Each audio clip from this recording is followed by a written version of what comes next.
Hello everyone, thank you for joining me for another TLDR video. I am your host, Voodoo Pickles, and today we're going to be talking about The Only Good Indians. The Only Good Indians was written by Stephen Graham Jones and is a revenge story, but not any type of revenge story that I could compare it to. And I'm all for a good revenge story, so that's why I picked this one up, and the cover was pretty bitchin'. So this is a revenge story. What we find out in the book that there was an incident involving 4 young Native men who went hunting during a particularly cruel, cold winter. And when they went hunting, they weren't finding anything on the mountain that they could hunt down. So what they did was they went to this restricted part of the mountain that you're only supposed to go to if you're an elder of the tribe. And they went to this part of the mountain. They ended up in this little canyon area. And at the bottom of this canyon, they found a herd of elk. So they started firing, and something came over them that they continued to fire. They were firing in a really ridiculous amount. They were shooting a lot of elk, and a lot of elk were falling down. And there was pretty much no way that they could take all the elk with them. They shot about 10 elk, and then they went down to try and field dress the elk and get them up the canyon to the truck that they were using in their hunting activities to take home and eat. And one of the boys, whose name Lewis, who was trying to field dress a female elk, went, and when he cut her open and everything, he found out she was pregnant. And he was freaking out a little bit. It was out of season. It shouldn't have been happening. And the elk came back once he found out, started kicking and everything when he was field dressing and pulled out the uterus. So they had to shoot it a few more times to make the elk stop. And then he buried the fetus, he skinned the elk and took her skin and her meat, and they were caught by the game warden. So they were only allowed to take, I think, 1 or 2 elk. They were only able to carry and take a very few of what they had shot. And this elk was one of them. And that was the event that set off everything. Years later, they're all adults now. They're all grown up. We meet Richard. Richard is the first person we meet in the book, and he is an adult. He is trying to get away from the reservation. So he's taking odd jobs like construction jobs, day jobs, trying to fund his escape from the reservation and get further and further as he can. And he's hired onto a construction job that's going to be a few days, and he goes to a local bar and he proceeds to drink. And before he gets too drunk, he's like, I need to stop. There's a lot of white men here who look like they would want to beat me up. So he leaves. And while he's in the parking lot, he hears hoofbeats. Sounds like hoofs. And he starts freaking out. He starts getting a little bit paranoid. He gets stampeded outside of the bar. The second person we meet in here is Lewis. Lewis was able to leave the reservation because he married a white woman named Peta. He got shaking everything, Percy. He got married to a white woman, and they left the reservation, and they just been kind of traveling around until they got to this area that he's at. He started working for the post office and became a mail carrier, so he's kind of steady. They bought a house, and they're just living their life. And while he is working at the post office, he meets Shaney. Shaney is a brand new employee who is also Native American. So they kind of feel this weird little kinship that they should just hang out and kind of talk. Except he's attracted to her, and he's like, that's not right. I'm married, so stay away. And she starts coming around more, and while she's coming around, weird things start to happen. One of the weird things that happens is he sees the elk body when he's looking down through a fan, which freaks him out. There's a thing with his dog. There's things with Shaney that he's starting to freak out. He's starting to get really paranoid. He stops going to work, and he accidentally kills Shaney because he thinks that she is working with the elk that is tormenting him. So he accidentally kills Shaney, and then he realizes, okay, she's not the elk that's coming to torment him, and he kills his wife Peta. And when he kills Peta, what he doesn't know is that she's pregnant. Very early stages of pregnancy, and he finds this out because right when she's laying down and completely dead, there's something that he can see moving and growing. And so he's crazy at this point, and he cuts her open and pulls out an elk fetus. And he decides he needs to go back to the reservation. So he wraps the elk fetus in the elk skin that he took from the elk in the beginning. And then Hunting Story, we find little bits and pieces throughout Lewis's whole story, so it takes like a good chunk of the book to find out. So he wraps this elk fetus in this elk skin and then tries to get back to the reservation, except he is wanted for questioning and or murder because they found 2 bodies at his house. And he gets into a shootout with highway state policemen and he dies. And then after he dies, we switch to Cassidy. Cassidy was one of the boys that was there. He's still living on the reservation. He is living in a trailer, and he has a fiance named Joe. He hasn't fully proposed to her, but he's planning to. He's thinking of maybe leaving the reservation to go to her reservation because she's also Native American and from a different tribe. And he's there with Gabriel. Gabriel was the last person that was at that hunting trip, and him and Gabriel never left the reservation. Gabriel became known to the police. He started drinking a lot. He became very unruly and rowdy, and he has an estranged daughter named Denora.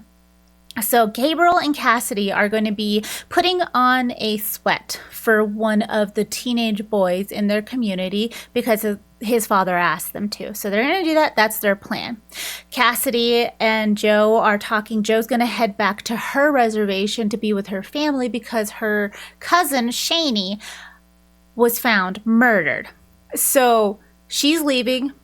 They're going to have this sweat. They start to have this sweat. And during this, the elk ghost woman, at this point they call her the elk head woman, comes to where the sweat is and starts messing with them a little bit, getting them a little spooky, a little crazy.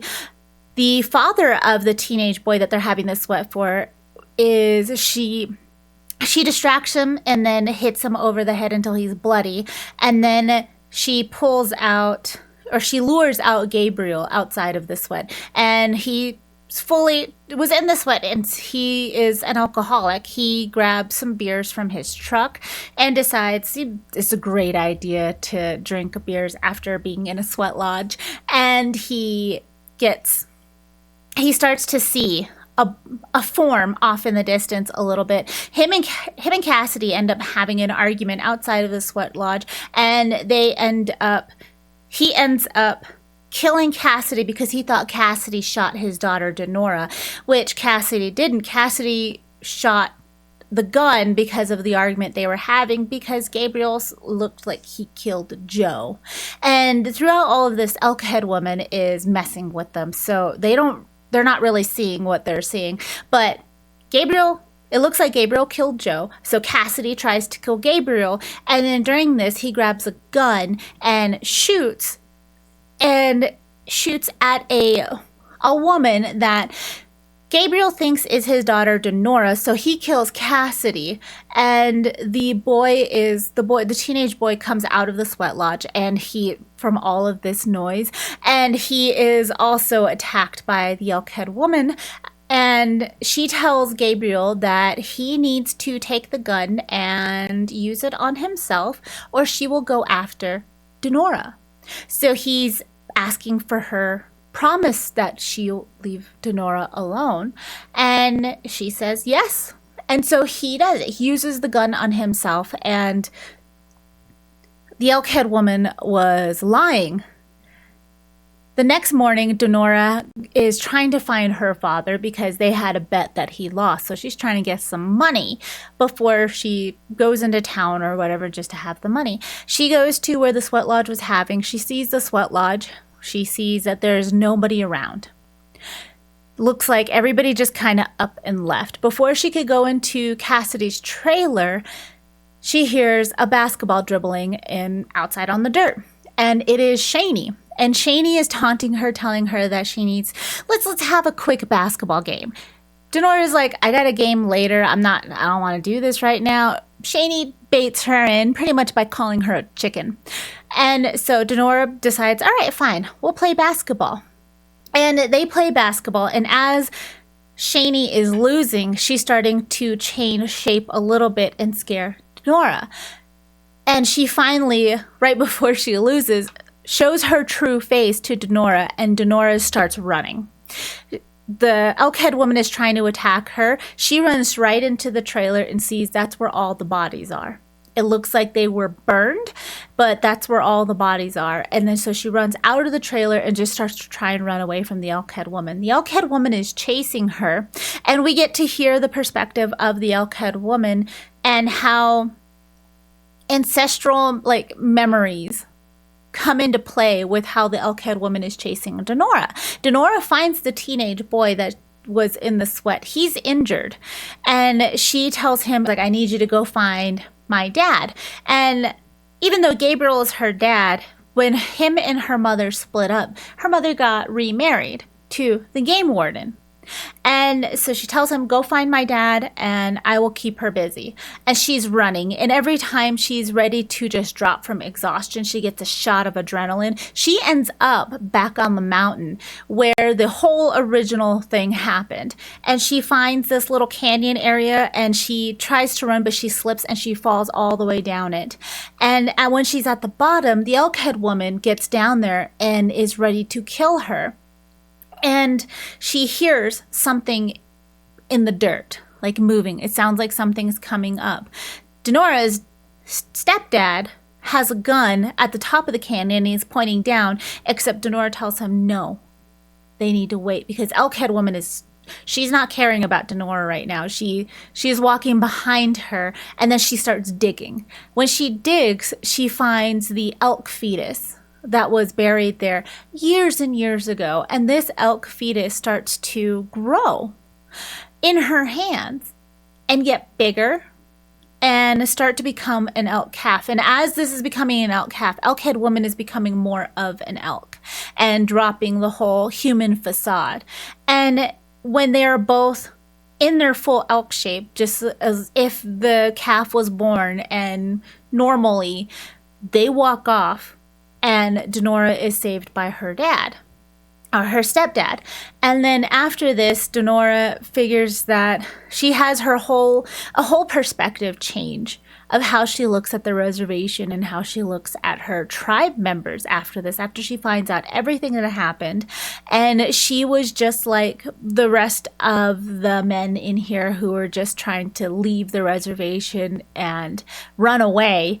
And so she changes her whole perspective. The whole last chapter is just her kind of vibing with life and just grateful. And that is The Only Good Indians. Is it a totes or nope? I rated this a 4 out of 5. I really enjoyed it. I think it is a definite totes from me.